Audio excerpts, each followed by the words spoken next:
நமஸ்காரம். Welcome to Narayani's kitchen. இன்னைக்கு அசோகா அல்வா எப்படி செய்யறதுன்னு பார்க்கலாம் வாங்க. ஒரு கப் பாசிப்பயிறு, அதை லைட்டாக வறுத்து எடுத்துக்கலாம். பாசிப்பருப்பை வறுத்தாச்சு. 2 தண்ணி ஊற்றி கழுவிட்டு 2 பங்கு தண்ணி, 2 கப்பு தண்ணி.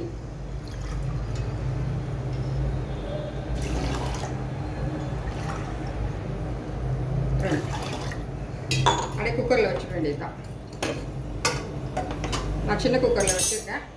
ஒரு 3 சவுண்டு வரட்டோம்னா வெட்டிடலாம். பச்சைப்பயிறு வெந்துடும். 2 கப் வெல்லம் போட்டுக்கலாம்.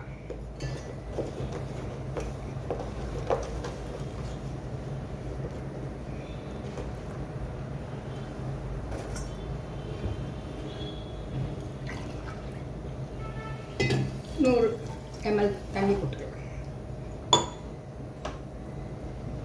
ஜீரவை காய்ச்சிட்டு லைட்டாக காய்ச்சினா போதும்.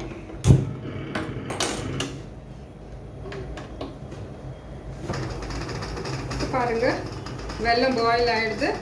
பச்சை பயிரும் வெந்தெடுத்து பாருங்க. 3 சவுண்ட் வருது.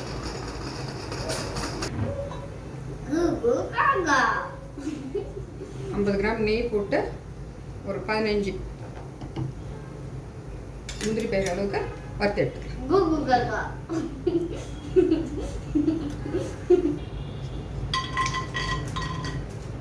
15 முந்திரி பயிர் போட்டுருக்கேன்.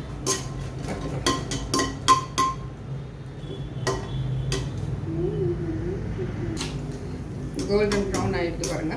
முந்திரி பயிர் எடுத்து வச்சிடலாம். இந்த நெய்யிலே 1/4 கப் ரவை வறுத்துக்கலாம். 1/4 கப் தேங்காய்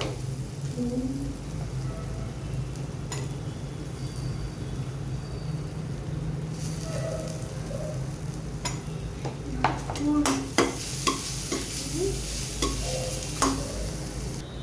பேசலாமா?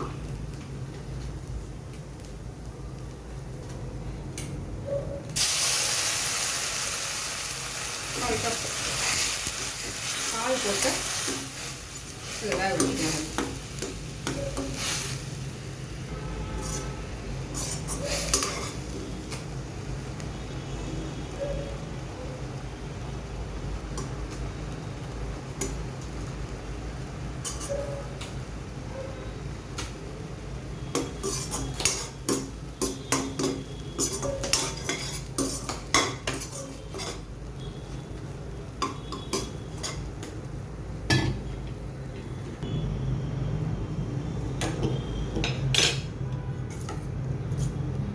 பச்சை பயிர் வெந்துடுது பாருங்க. இதில் போட்டு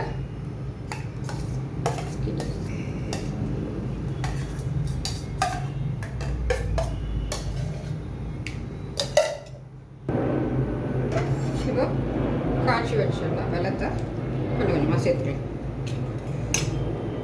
சேர்த்து கிண்டிடலாம்.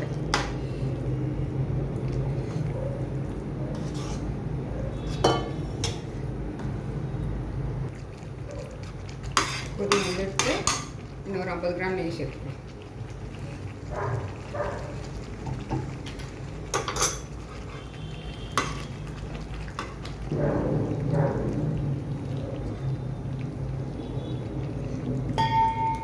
குங்குமப்பூ சேர்த்துடலாம்.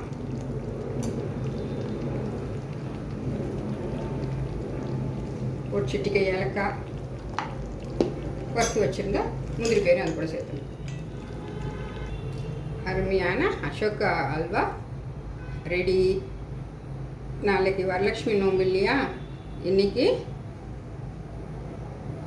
அம்மா வந்துட்டாங்க எங்கள் வீட்டுக்கு. அதனால் நைவேத்தியம் பண்ண போகிறேன். லைக் பண்ணுங்கள், ஷேர் பண்ணுங்கள், சப்ஸ்கிரைப் பண்ணுங்கள். தேங்க்யூ.